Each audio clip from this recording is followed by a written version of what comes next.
take a photo of them in the oven. It's going. Alright. This is the breadcrumbs here that we have so far. So first of all we cut them up into pieces like this. Okay, it's good. Then we put them onto a tray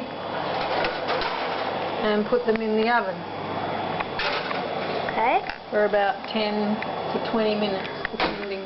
Okay, it's good. And then when they come out we let them cool down. These ones have actually come out the oven. Okay. So we let them cool down and then we process them in the food processor. Okay. Till they're pulverized, and this is our end result.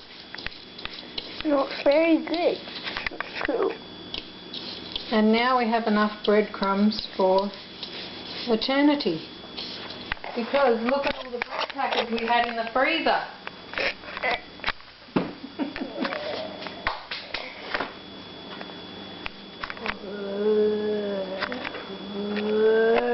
At the moment we've got this tray full over here.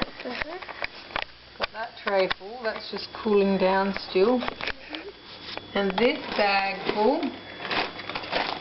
That's very good. This bag full. And we've still got more to come. Oh, and this bowl full. Half a bowl. And then we've got all those. And then everything that's in the oven yet. Okay. To finish off. Yep. Is that all? Yep.